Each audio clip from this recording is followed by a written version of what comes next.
ये घटना तब की है जब वो कॉलेज में एमएससी की पढ़ाई कर रही थी। वो उस समय वहां के गर्ल्स हॉस्टल में ही रहा करती थी। परीक्षा से पहले वो और उनकी कुछ सहेलियां लाइब्रेरी में पढ़ाई कर रही थी। पढ़ाई करते हुए रात के 12:30 हो चुके थे। उस लाइब्रेरी में वो केवल 6 लड़कियां ही थी। लाइब्रेरी में सन्नाटा छाया हुआ था। सारा हॉस्टल एकदम शांत था। तभी उनमें से एक लड़की ने कहा कि बस यार, पढ़ पढ़ के बोर हो गए हैं, क्यों ना कोई खेल खेले जिससे दिमाग भी फ्रेश हो जाएगा और नींद भी आ जाएगी। सब उसकी बात से सहमत हो गए। उनमें से एक लड़की, जिसका नाम पूजा था, बोली कि चलो हम सब किसी आत्मा से बात करते हैं। ये सब कहकर वो अपने कमरे में गई और वीजा बोर्ड लेकर आई, जिस पर A, Z तक अल्फाबेट, 0 से 9 तक नंबर और किनारों पर यस और नो लिखा था। पूजा ने बोर्ड के चारों किनारों पर 4 मोमबत्तियां जलाई और फिर लाइब्रेरी की सारी लाइट बंद कर दी। फिर उसने सिक्का बोर्ड के बीच में रख दिया।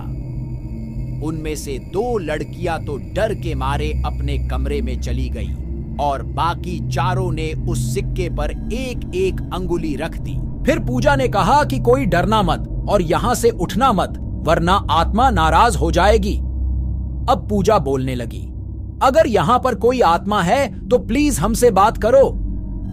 लाइब्रेरी में अजीब सा सन्नाटा और अंधेरा छाया हुआ था। अचानक लाइब्रेरी में कहीं से कुछ आवाज आई। उन्होंने सोचा शायद कोई किताब गिरी होगी। उसी समय सिक्का हिला और जसमीत दीदी ने पूछा, क्या यहां पर कोई आत्मा है? तभी छत पर लगा बंद पंखा जोर से हिलने लगा। सभी लड़कियां डर गई, लेकिन पूजा ने कहा कि कोई भी लड़की अकेली मत भागना। ऐसा करने से आत्मा उसे नुकसान पहुंचा सकती है। उसके बाद पूजा ने ऊपर देखते हुए कहा कि अगर कोई आत्मा यहां है तो हमसे बात करे। कुछ देर तक सन्नाटा रहा और अचानक सारी मोमबत्तियां बुझ गईं और लाइब्रेरी से कदमों की ठक ठक की आवाज आने लगी।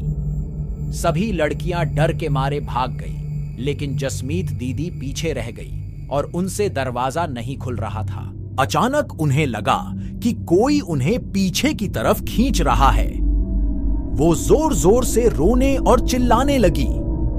उनकी आवाज सुनकर हॉस्टल की सारी लड़कियां जाग गई और उठकर लाइब्रेरी की तरफ दौड़ी। हॉस्टल वार्डन और सभी लड़कियों ने मिलकर दरवाजा खोला और दीदी को बाहर निकाला।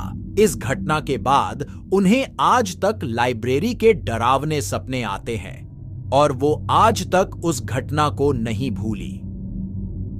तो दोस्तों, मेरी दीदी के अनुभव को देखकर मुझे ये लगा कि कभी भी किसी आत्मा या प्रेत को परेशान नहीं करना चाहिए। आज की कहानी यही तक दोस्तों। अगर आप लोग हमारे चैनल पर नए हो तो चैनल को सब्सक्राइब जरूर करना। अपना बहुमूल्य समय देने के लिए धन्यवाद।